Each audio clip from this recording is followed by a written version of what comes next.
anywhere in Southeast Ohio with atmosphere like this. A lot at stake in this football game for both of these football teams. We're the best of the best, and they're simply just fun to watch. Here's where the game gets exciting. But the game is not about making friends, ladies and gentlemen. You talk about an important high school football game. This is it.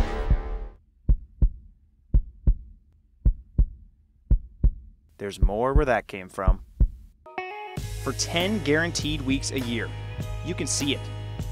The highlights, the household names, the heart. From Piketon to Parkersburg, you see the passion. From Gallipolis to Gloucester, you see the grit. From national tragedies to natural disasters. From the unknown to the unlimited. Across 19 years, you've seen it all. And this game has always kept us sane. 54 teams, 9 conferences, 13 state champions and runner-ups. The Williamstown Yellow Jackets are your single-A West Virginia state champions. The triumph, the turmoil. Friday nights give life to the town. The boys of fall live for those Friday nights. And so do we. 265 episodes, hundreds of dedicated reporters and video production staff, 15 award-winning seasons. The past unites us. The future excites us. This season, our 20th, we will relive and reimagine. For 19 seasons, we've been with you every step of the way.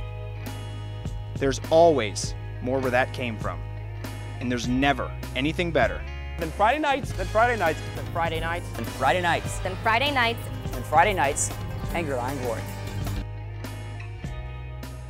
Since '99, you've heard some variation of that phrase, whether your premier source or that there's nothing better. All of us and all of you have always believed it. My name is Blake Baker, and I am thrilled to host this season, to guide this ship from the new and improved Studio A, to show you how much we have to appreciate from Gridiron's glorious history. And all that starts tonight. Now, this is only our preview show, so we don't have games to run down for you, but we do have 2 special guests in studio, as well as, naturally, previews of what you'll see over the next 10 weeks.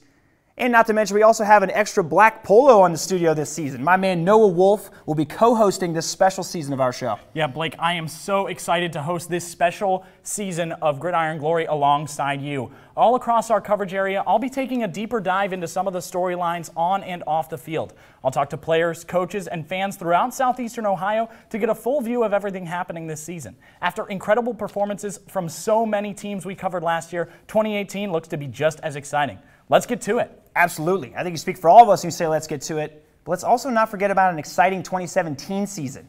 In multiple leagues, the conference race came down to Week 10, and 10 of our teams made it to at least Week 11. Here's a full rundown. New horizons and new heights. 2017 had both. We brought in the brand new Frontier Athletic Conference. Chillicothe and Jackson duked it out Week 10 for the conference crown, and the Cavs brought it home for the first time since 1990. Also new was the Scioto Valley Conference. In 2017, that league belonged to Southeastern, who tore through their conference schedule en route to a school record 11 wins in their first playoff victory. In the TVC, the usual suspects took home the gold. Waterford remained the reigning champ in the Hocking, edging Trimble with another unbeaten conference record. The Ohio side also saw its conference title decided in Week 10. By downing Athens, Nelsonville York took home its 15th Ohio championship since 1990. The Buckeyes outscored playoff opponents by 60 in the first 3 rounds and reached the state semifinal game before bowing out. But the most late-season drama came courtesy of the MBL, with 3 teams reaching the regional final. John Glenn and Philo actually met in that game, and the Little Muskies prevailed, booking their own trip to the state semis. Conference champ Tri-Valley was our only team to play in December, capturing a berth to the championship game. Sadly, the Scotties lost. But the pride, the thrill from those late-season runs gives plenty of hope that every week of 2018 will be just as memorable. The success out of Southeast Ohio was so much fun to see last season, and if I've learned anything from my time with this program, is to expect that same excitement this time around as well. Last year in the FAC, new rivalries flared and old ones came to life. Now, the league is back for its second season, and reporter Will Collins is here to break down Season 2 in the fiery FAC. Blake, the FAC will have another action-packed season, and each team has something to prove. The Jackson Ironmen look to remain as a perennial force in southeastern Ohio, with new additions Nevin Yates and Jaden Spires joining quarterback Jared Eisenhower as the newest threats in an already high-powered offense. The Blue Lions of Washington Courthouse are looking to use that quarterback talent Dylan Stewart and his favorite target Rich Burns to get their offense going again this year. Through 6 games last season, Stewart passed and rushed for over 1,000 yards each and scored 27 touchdowns. With their defense shored up, the Blue Lions want to prove they are the team to beat in the FAC. Then comes the Chillicothe Cavaliers, and the biggest question for the first ever FAC champs is, how do you replace the dynamic leadership of Brandon Moffmer? So you got those 3 teams somewhere near the top of the conference. How do you see the rest of the field shaking out? Well, Blake, in my preseason predictions, I have Jackson coming in at first because year to year, they are one of the most consistent teams in southeastern Ohio. Washington Courthouse sits at number 2 because they may have the biggest potential and upside in the league this year, especially on offense with Dylan Stewart returning at quarterback. The reigning champs, Chillicothe, sit at number 3 because they lost quarterback Brandon Moffmer and his dynamic playmaking, which leaves their offense without their biggest threat.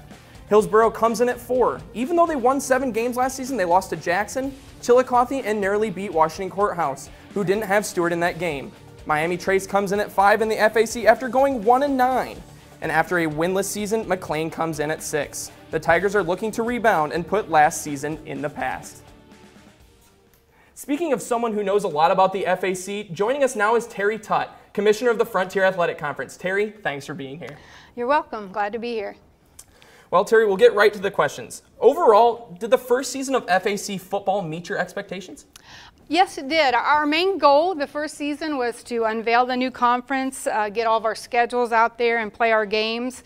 What really was exciting was to come right down to week 10 and have a championship game at Jackson. It was Chillicothe and Jackson. Of course, Chillicothe won. So what are you looking forward to most in the second year of FAC play? More of that exciting action late in the season or a well-rounded season? I look forward to our schools showing off their venues. We've got the new turfs at 3 of our schools. I think we'll come down to our rivalry games. Week 10 is our rivalry week. That stays the same every year of our league, and I'm just looking forward to those games. So, speaking of covering games, from your point of view, did Gridiron Glory play a big role in covering the first season of the FAC? Yes, I think that it inspires a lot of school pride. It brings a lot of added excitement to our school, to our sidelines, to have Gridiron Glory right there on the field during the game. So Gridiron will obviously be there for the future of the FAC. So what is your vision for the future of the FAC? Well, we want to continue like we've been doing, with the exception of we are trying to pursue a 8-school league instead of 6, and so we have open invitations out there, and interested schools can contact us, and hopefully we'll move into 8. 8 is that perfect number to have a conference. So with 8 being that perfect number, are there any schools that you've reached out to that are interested currently? We reach out to them, and that's all we can do at this point. We know that if they're happy in their leagues, things are going well, they're not going to, come right back to us. So we've had a little bit of interest, but we don't have anyone right there on the table willing to come in at this point. All right, well, that's all the time we have, Terry. So Great. Thank you for joining us tonight. Thank you. Thank you. Will, you certainly know your FAC facts, and Terry, you're certainly a welcome guest on our program. Thank you very much for being here and your insight. All your favorite highlights from our show live on our YouTube page. And as you all know, the internet lives forever, so there's plenty of time for you to check it out. Search the name of our show, Gridiron Glory, into YouTube, and bang, you're face-to-face with all our visual content. That collection will only grow as the season picks up. Don't you worry. Just 2 years ago, 3 teams tied atop the MVL, and last year, 3 teams made it to the regional final to make conference history. MVL reporter Rebecca Markovitz is here to tell us why this season might not be any different. Well, Blake, we can expect those top teams to bring the same championship mentality they had previous years to the field this year. Tri-Valley made it to their first state championship game. We also can't forget that they went undefeated and claimed their 6th MVL championship in a row. That momentum resonates. This is a team that, no matter what growing pains each season brings, they execute. Now, they did lose most of their offense to graduation, including quarterback Andrew Newsome, who had over 2,700 total yards and 46 touchdowns. Coach Buttermore also won't be returning, and he has played a crucial role in the team's success for the last decade or so. So with Buttermore out of the picture, what can the reigning MVL champs look forward to this season to reach those same heights? The answer is Hall of Fame coach Kevin Fell. They're replacing a great coach with another great coach. He has over 2 decades of experience coaching D1 schools, where he had over 270 career wins, and he has won his own state title in the 80s. Tri-Valley is a storied program, so it'll be exciting to see what Fell can do with this group. Well, no matter who's running that Scotty sideline, 8 other teams in that conference are gunning to topple Tri-Valley. Who do you think's got the best shot? Well, Sheridan is the only team that finished top 5 in the MVL that is returning their starting quarterback. That man is Ethan Heller, who had 1,700 passing yards last year. Speedster Jacob Rhodes and 22 more returning lettermen complete an experienced group. Coach Culver said they will be playing a multiple formation power spread offense, so Sheridan could be a threat. Yeah, sure sounds like it, but what about those electrics from Philo? They lost 2 key offensive players, Isaac Gill and Cole Smith. But I talked to Coach Lincecum, and he says they aren't looking for just one guy to replace Gill. They're looking to play a balanced attack with Hunter Adolph stepping in as quarterback and Casey Munniam returning to tailback. We can also expect to see John Glenn and Maysville in the mix too. Coach Clark says the Panthers have 5 dangerous players, including their leading returner in rushing, Hayden McGee. Blake, Coach Lincecum said it, and so will I. It's anybody's league. It sure is. It always has been. It's really competitive week to week. Rebecca, thank you a lot for the great work. Now we're tossing it to Noah, who's going to debut our Red Zone on the show. Thank you, Blake. Closer to Studio A, the TVC Hocking might see a new champion this year, and I'm joined with the new TVC Hocking reporter, Nick Niehaus. Yeah, big change for me, Noah, but some things that are staying the same in the Hocking are the key players on some of the top teams. Now, 2017 Hocking champion Waterford Wildcats didn't drop a game in conference last year, and they didn't drop any of their stars either.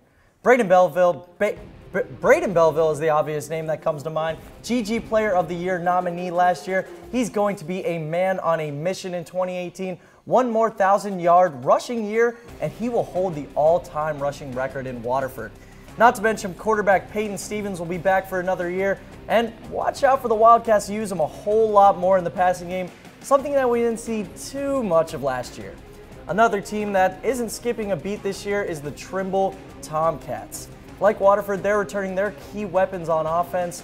Max Hooper is returning as the main back, and Gary Brooks, the Tomcats quarterback from a couple years ago, is back, but he'll be lining up as a wideout.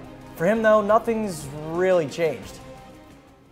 It's just a position change. I'm going to still be a leader out there and try my best and try to make the team the best as possible. That's all I'm going to try to do. All right, so those 2 teams were the headliners of the conference last year. Where do you have them ending up in 2018? Well, we've been talking about changes, or well, lack thereof, and I think it's going to be the same story this year.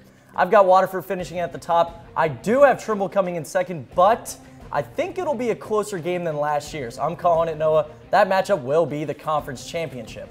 A team that I haven't mentioned that will be having a strong core returning is Wahama, and my projection for the rest of the field is really a testament to how strong this conference is, because I think it's pretty much a toss-up for how these teams will finish.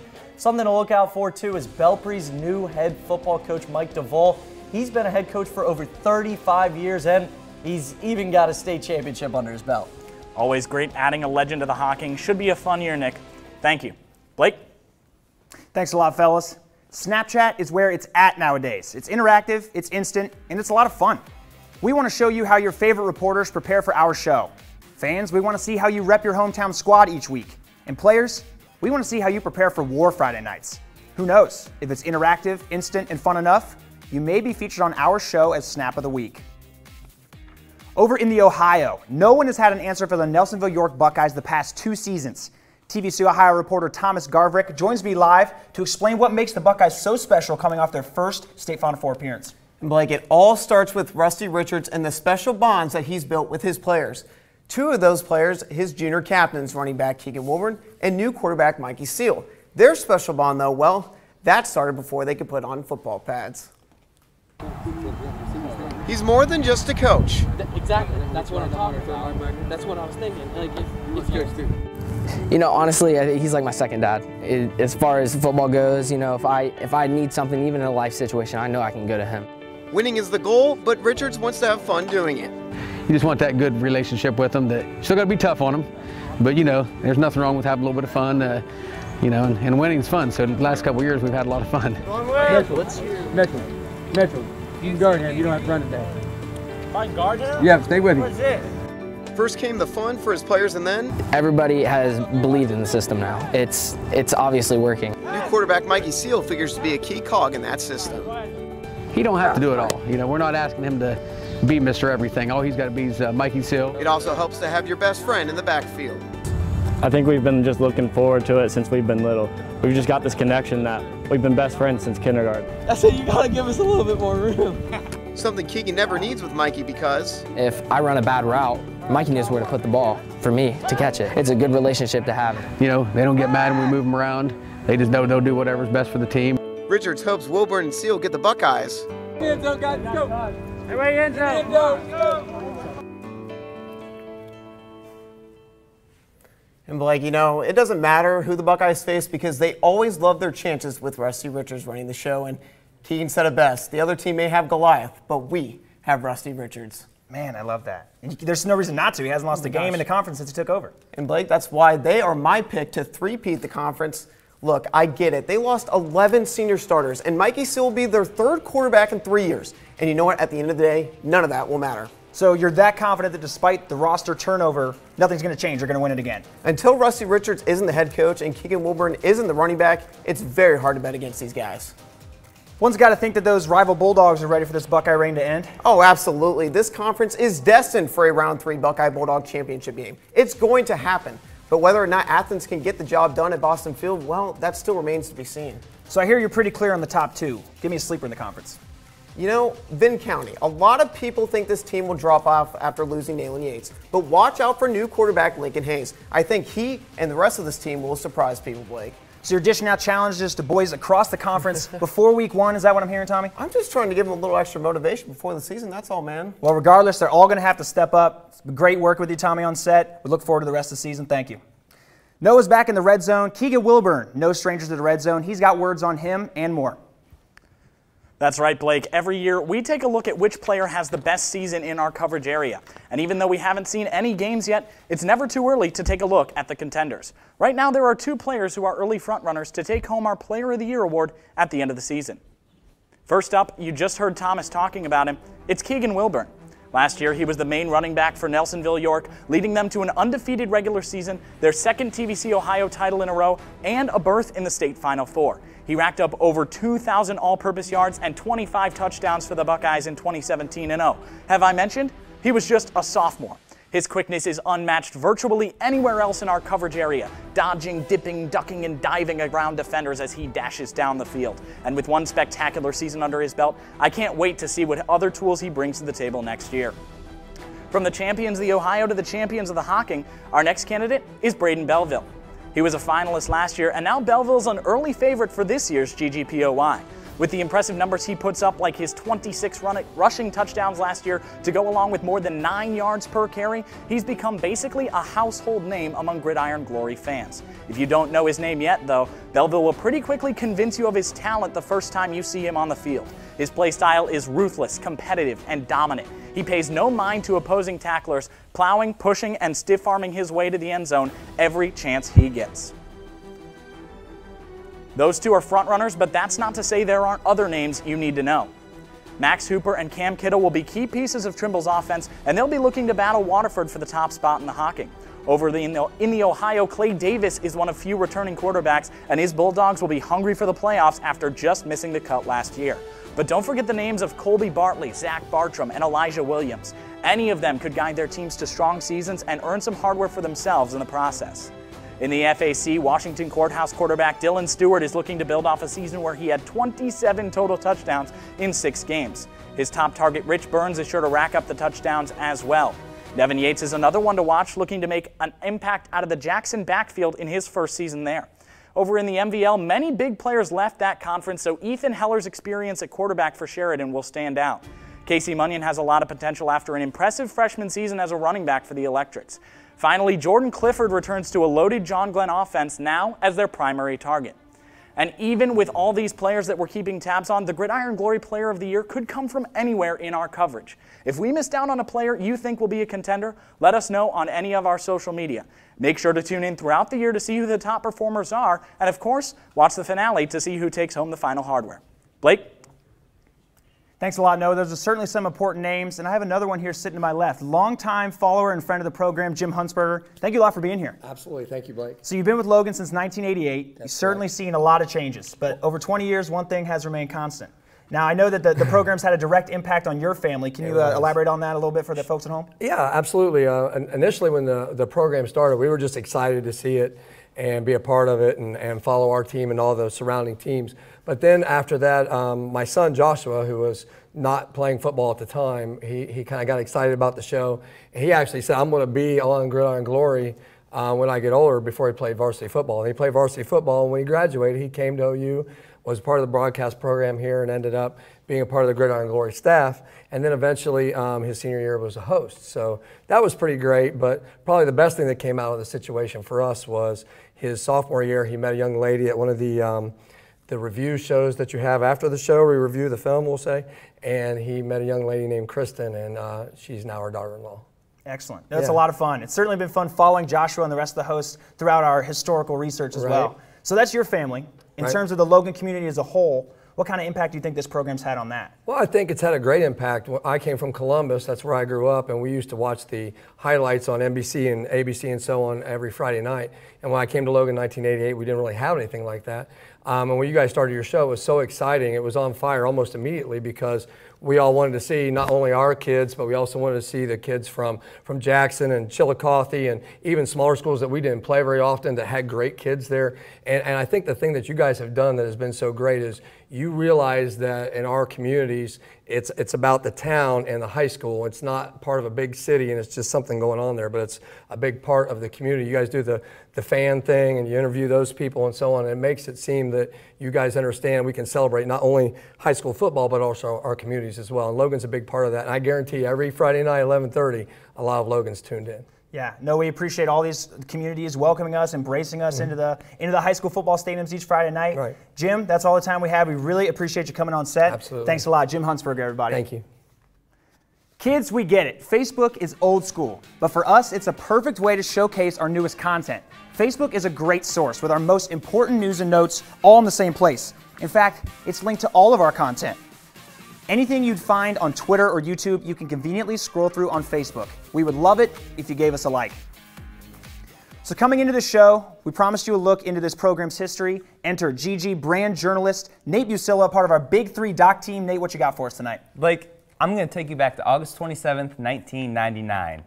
That's the first night you folks at home welcome Gridiron Glory into your living rooms. And now we're going to hear from the original voices behind that very first show.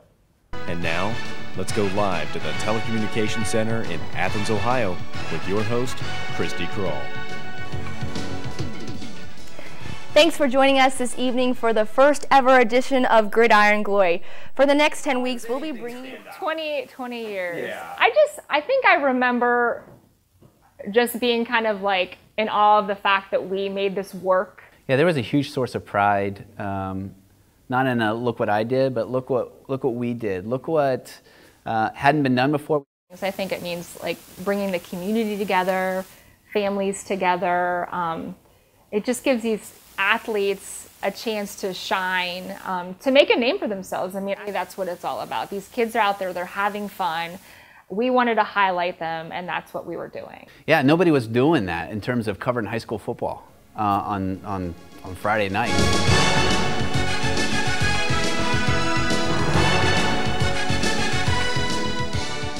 That first episode, though, it was hard to it was hard to experience. 13-0 lead. Okay. Oh, let's go to the tape. There we are. Okay. So Jackson would come out to a nice 13-0. Root to that 13-0 lead. How do we even get past this episode, Mike? There was a feeling of dejectedness in the studio afterwards.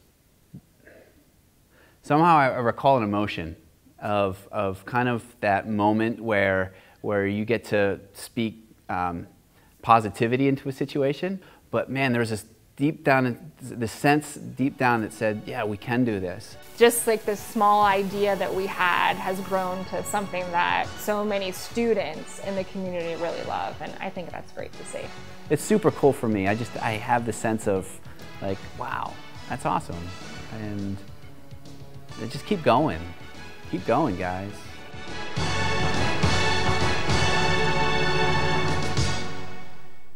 Blake, it was incredible talking with Mike and Christy and meeting them, and the enthusiasm they still have about Gridiron this day and the memories that were brought about. The conversation was really enjoyable. Yeah. I'm very glad I got the chance to meet them. And you folks be on the lookout for more stories just like this, talking about Gridiron's rich history throughout the season.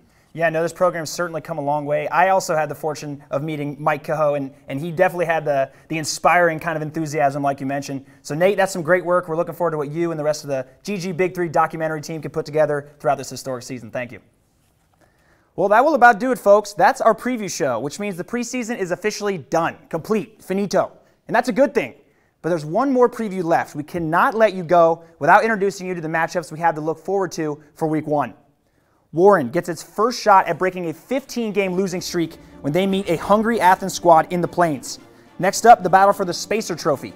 What's normally a Thursday night game has been moved to Friday, as FedHock looks for their first win in the rivalry since 2007. Waterford's last football game was played against Sciotaville East, who they'll host Week 1. The Wildcats fell 16-8 to the Tartans last year's first round.